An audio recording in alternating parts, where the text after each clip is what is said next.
What's up? It's Jen Brown. Welcome back to my channel. Today we're playing with candles.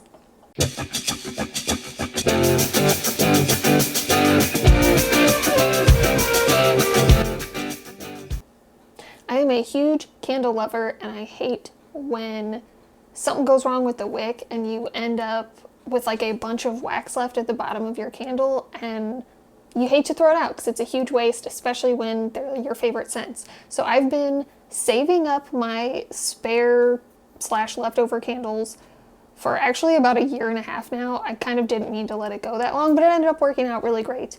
We actually found a bag of soy wax melts and a big bag of wicks in a box next to our dumpster. So I got a bunch of candle making stuff for free. I have always wanted to like really make my own candles using the soy wax and some like bottled scented oils and things like that, but that kind of feels like next level candle making. So today we're just recycling them.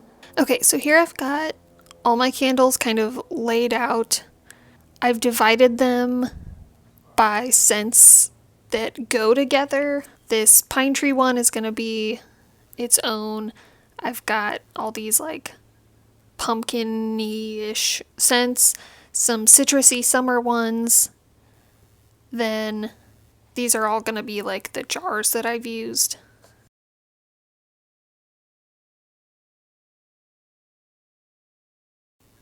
Alright, here's my setup.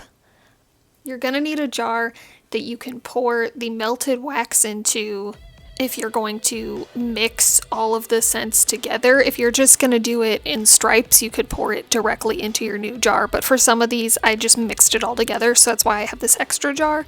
You're also going to need like an off-fall container. I'm using this jar here.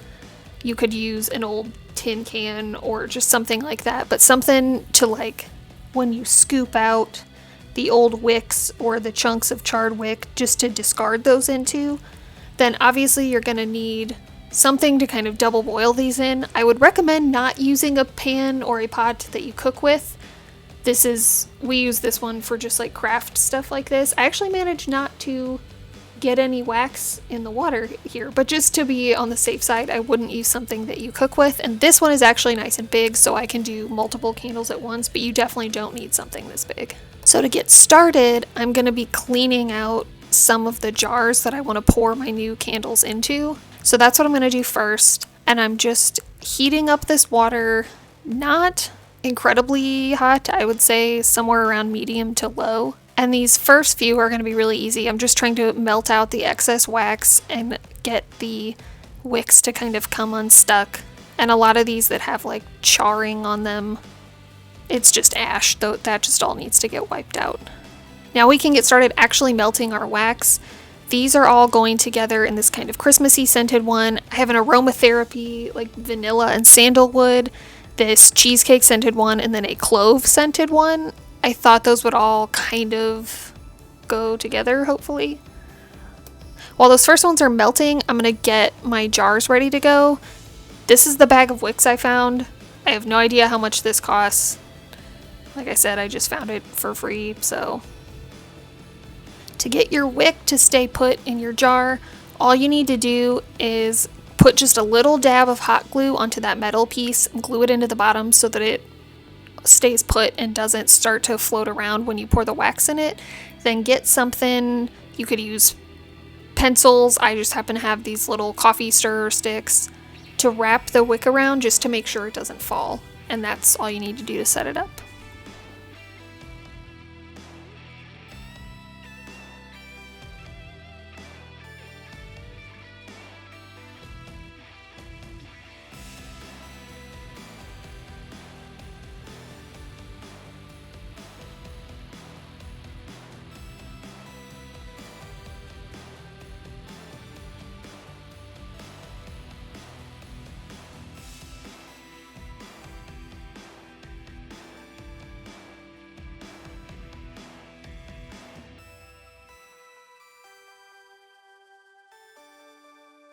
So now I'm gonna just scoop out the old wick and all these fun charred pieces. And you can do this as much or as little as you like. For some of these darker candles, it was really hard to see, so I kind of just got any of the big chunks I could. and called it a day. But they're little tiny pieces, and you could spend as much time as there is getting all of these out. A couple of them I just kind of gave up because I got tired of it. Okay, so I'm ready to pour my first one.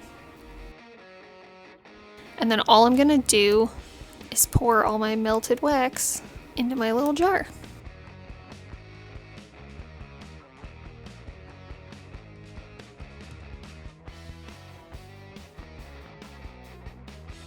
Now that one's ready to set up, so I'm going to put it out of the way so that it doesn't get bumped or anything, and we'll just let that set for a while.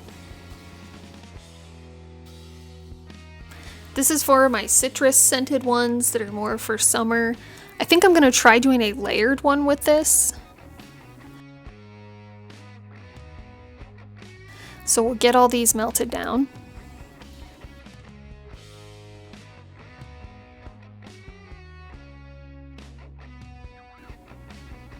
So I poured the first color in this, which is the green, and then I put it in the refrigerator for a little while.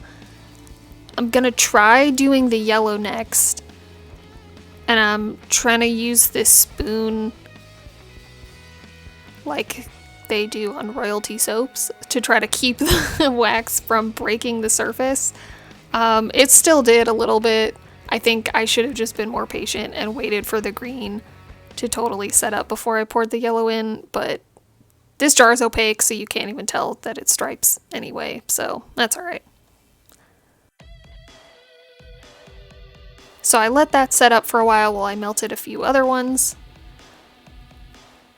And now we'll pour the red on top. That actually looks like it did okay. As far as not breaking the surface. The surface? The surface. Please enjoy this shot of my elbow.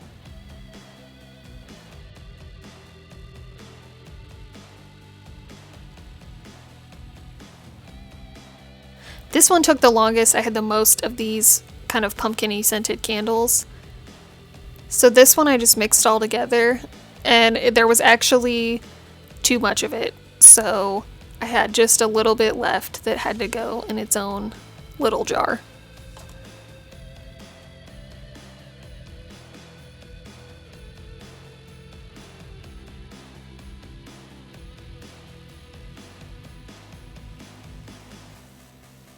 So now while my candles are kind of setting up, I thought it would be fun just to make my own labels for these. I started thinking about what I would call these candles.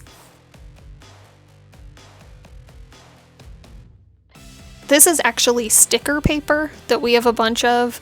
This was another thing we got somewhere for free, but I'm pretty sure it's not that expensive. This way when I'm finished, I can just peel off the backing and stick them right onto the jars. And I kind of just use this ruler to judge what I thought would be a good size label for each candle jar.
Okay, so my candles are all finished.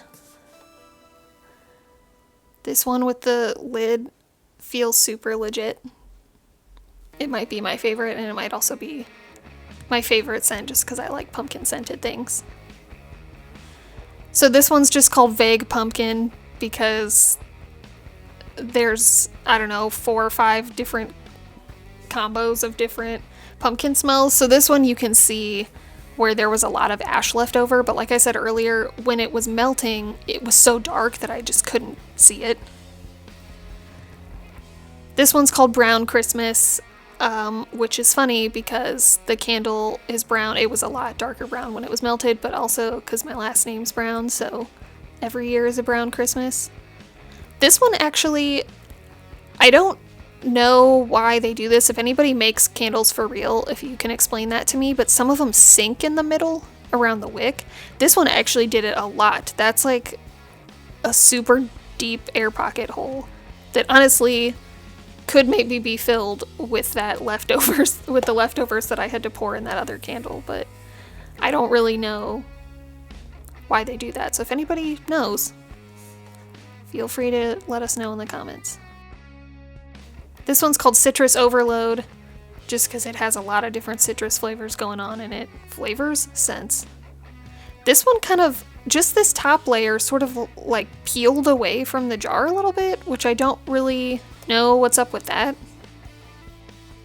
So this is the stripe one. The bottom is just plain, that pine scented one, and then the top is a cinnamon scented candle that I'm actually burning right now, so it's not finished yet. I poured a little bit in here just so I could see what it was gonna look like, but this one's just called Christmas Aesthetic because it looks pretty.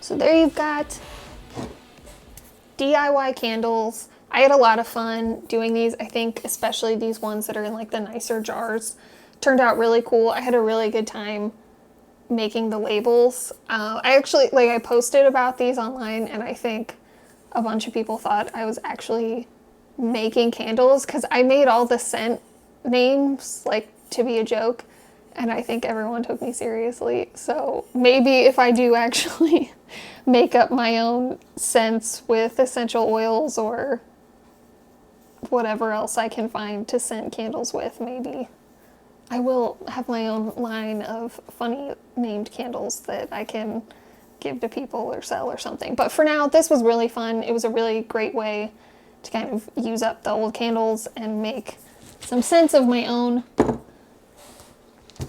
Now I just have to save up candles again for another year and then I can do it again. Alright, so I hope you enjoyed this video. If you did and you feel like sticking around, I post videos on the 1st and the 16th of every month.